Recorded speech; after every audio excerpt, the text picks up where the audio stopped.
I'm dying. It's a fact. There's no need for a doctor to tell me.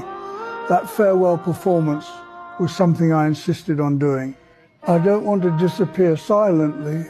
I have to say goodbye in person. A bad news shook the world when we all got to know Ozzy Osbourne, the true Prince of Darkness, passed at the age of 76. In his final days, joy still found him as he witnessed one of the happiest moments in his daughter Kelly's life. Kelly, you know I love you more than anything in the world. Fuck up, you're not married, boy, do it.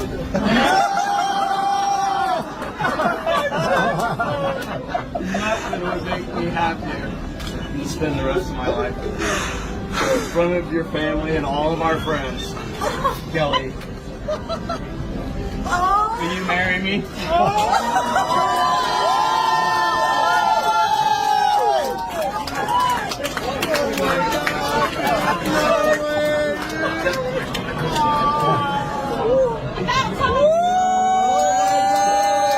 Just days later, the world learned that heavy metal legend Ozzy Osbourne had died at the age of 76.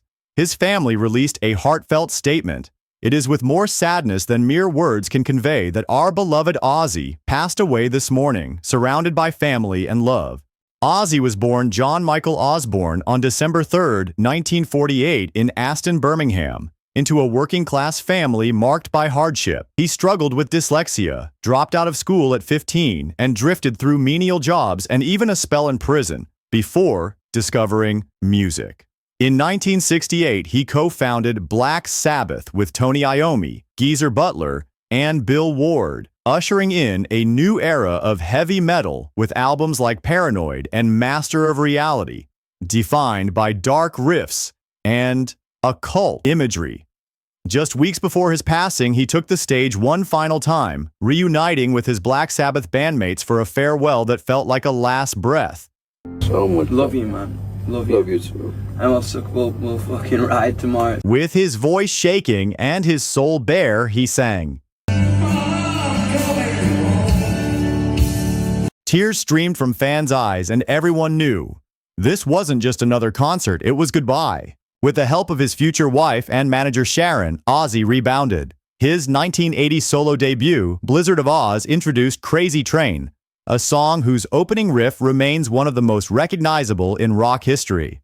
It has been ranked among the greatest metal songs ever and is his most played live track. Under Sharon's guidance, Ozzy's solo career flourished. He sold over 100 million records combined with Black Sabbath and solo albums, and later founded Ozzfest, a major music festival that spotlighted established and emerging metal acts worldwide. In 1982, he married Sharon Osbourne, a union that weathered public storms and personal crises, but endured for more than 4 decades. In the early 2000s, Ozzy and his family became household names through MTV's The Osbournes, offering fans a raw, genuine look into his life with Sharon and children Kelly and Jack. His coarse humor and warmth made him a global pop culture fixture. Health battles intensified in later years.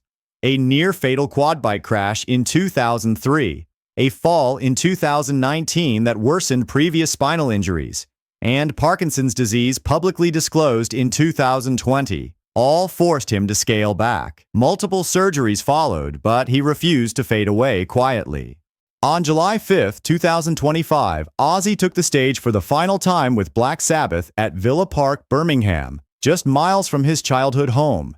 The concert, titled Back to the Beginning, featured the original lineup performing together for the first time in 20 years, backed by a star-studded roster: Metallica, Guns N' Roses, Slayer, Tool, Anthrax, Aerosmith, and more, all under the direction of Tom Morello. Hosts included Jason Momoa.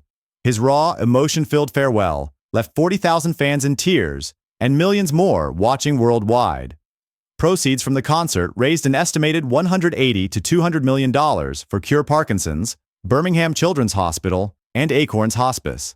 During the show, Ozzy emotionally told the crowd, "I don't know what to say, man. I've been laid up for like 6 years. You have no idea how I feel. Thank you from the bottom of my heart."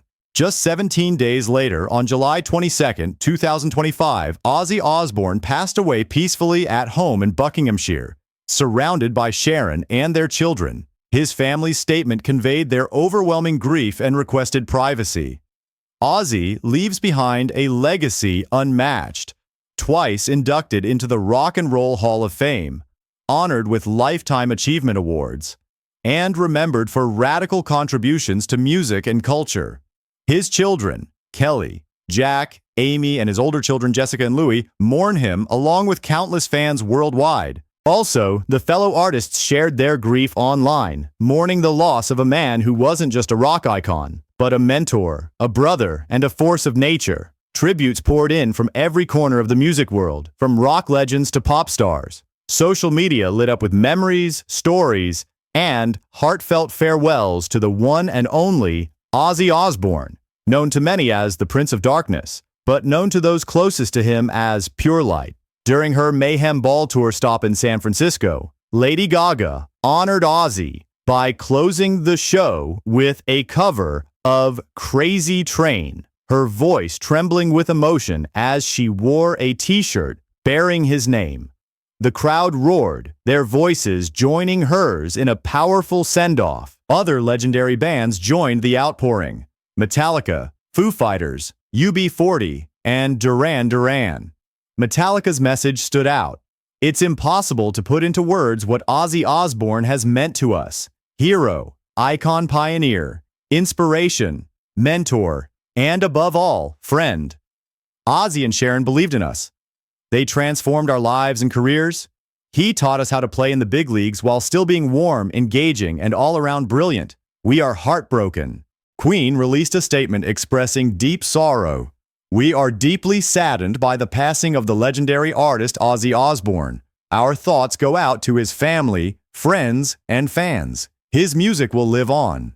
On stage with them that night was Zakk Wylde, Ozzy's longtime guitarist and one of his closest friends. He later shared a moving tribute on Instagram. Thank you for blessing the world with your kindness and greatness, Oz. You brought light into so many lives. You lived with the heart of a lion. I love you, Oz. Beyond forever. Youngblood, who had recently performed on stage with Ozzy during his farewell show in Birmingham, also poured his heart out in a tribute that resonated with fans. I didn't think you would leave so soon. The last time we met, your laugh filled the room. Legends.